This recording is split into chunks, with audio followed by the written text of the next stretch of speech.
I've been using the same just little chip brush. This white kind of color, I'm gonna use it. I switched to a different one because I don't want it to blend at all with these colors, because then it'll just be all kind of a muddy kind of, I want it to be separate like that gray.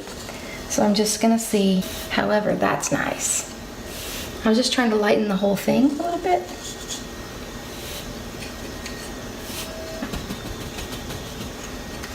That might look kind of cool. Do you see how you can try different things? I kind of like it stippled on there. And stippling. Stippling.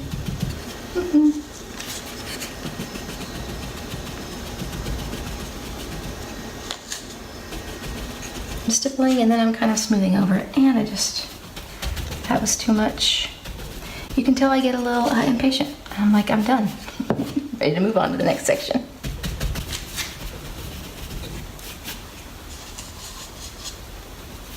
Oh, Kristen, you shouldn't glop it on the actual mortar part.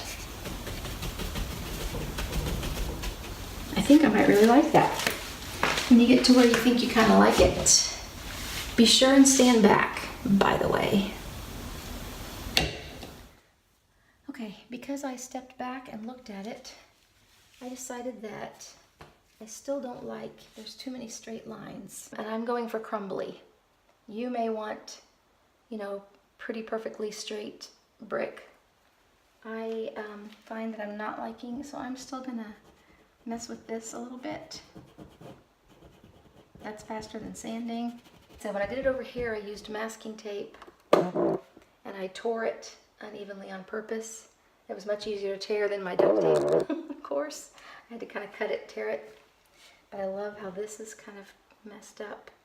So I'm going to go with that really quickly before I do anything else. Look, erosion. Ooh. Just like that. Yeah, I like that better. But this is just me. If you want to do crumbly, then either tear your, or when you're putting it on, leave some spaces. That's the third possibility to make the crumbly. Put the tape on, the electrical tape, and then as you're spreading on the plaster, don't spread it cover it completely like I did. You can leave some open. I should have shown that. So let's say you're pretty pleased with it until it's dry. I'm going to go back and touch up the grout because I can.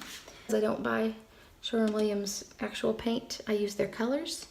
They have them on databases in Home Depot and Lowe's.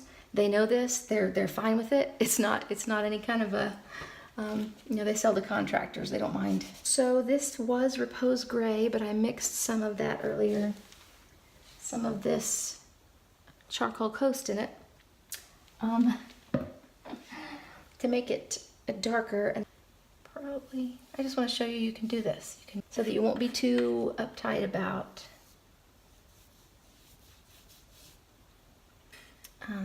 your paint here.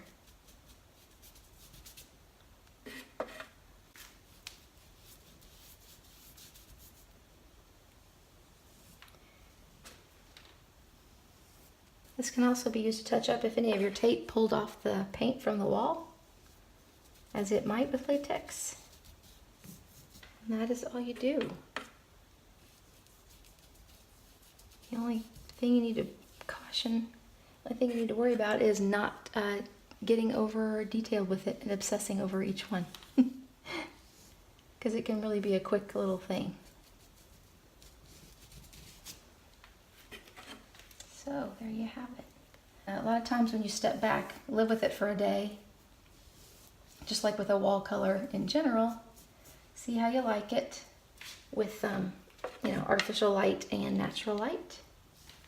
And then you'll see if you want to add some tones that maybe you want it a little more gray or a little whiter or a little darker or browner or grayer. You can just keep playing with it, but don't get to where you hate it because you can't leave it alone. It's just faux brick. That's all you do. Hope you enjoyed that, and let me know if you have any questions.